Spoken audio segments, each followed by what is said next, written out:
প্রিয় দর্শক, প্রীতি নিন, শুভেচ্ছা নিন। আপনাদের সামনে হাজির হয়েছি আমি একা নয়, দ্বৈতভাবে। ফলে সিএ এর অন্তর্ভুক্ত যারা, অর্থাৎ সিএ তে বলা আছে 7টা কমিউনিটি বা ধর্ম পালন করা লোকেরা তারা সিটিজেনশিপ অ্যামেন্ডমেন্ট অ্যাক্টের আওতায় আসবেন এবং তাদেরকে যারা 31/12/2024 পর্যন্ত এসেছেন তাদেরকে কোনো পুলিশ কোথাও হ্যারাসমেন্ট ডিটেন করতে পারবে না। সিএ এর আওতায় যারা নেই তারা হলেন কমপ্লিটলি অবৈধ অনুপ্রবেশকারী ইনফিল্ট্রেটার্স। তাদেরকে সরাসরি রাজ্য পুলিশ গ্রেপ্তার করবে এবং ডিটেন করবে এবং হ্যান্ডওভার করবে বিএসএফ এর হাতে, এবং বিএসএফ তারা বিডিআর এর সঙ্গে কথা বলে তাদেরকে ডিপোর্ট করার ব্যবস্থা করবে, অর্থাৎ ডিটেক্ট, ডিলিট, এবারে ডিপোর্ট।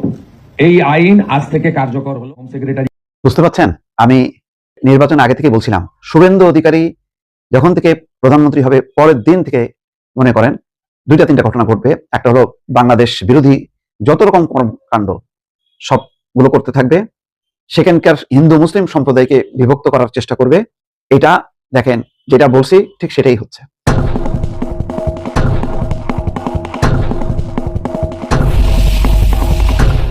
প্রথম ক্যাবিনেট মিটিংয়েই গরু জবাইয়ের উপরে এমন একটা সে নির্দেশনা জারি করলো, এখন সেখানে শুধু মুসলমানরা না, হিন্দু সম্প্রদায়ের অসংখ্য লোক, বলা হচ্ছে প্রায় 35 লক্ষ খামারি, তারা এখন ক্ষতিগ্রস্ত। কারণ তারা এই তাদের 2টা 3টা 4টা 5টা গরু, সেই গরু লালন পালন করে তারা সংসার নির্বাহ করে।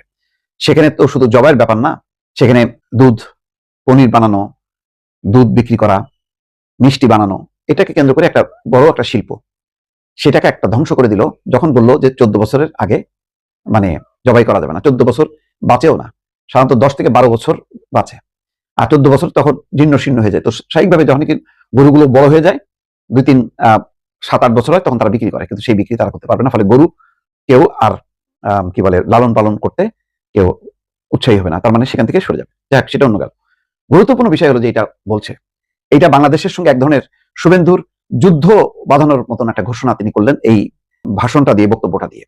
তার মানে বুঝতে পারছেন, প্রায় 1 কোটি মানুষকে সে বাংলাদেশের দিকে ঠেলে দিতে চায়। যে সংশোধিত ভোটার তালিকায় 91 লক্ষ ভোটার বাদ পড়ছে।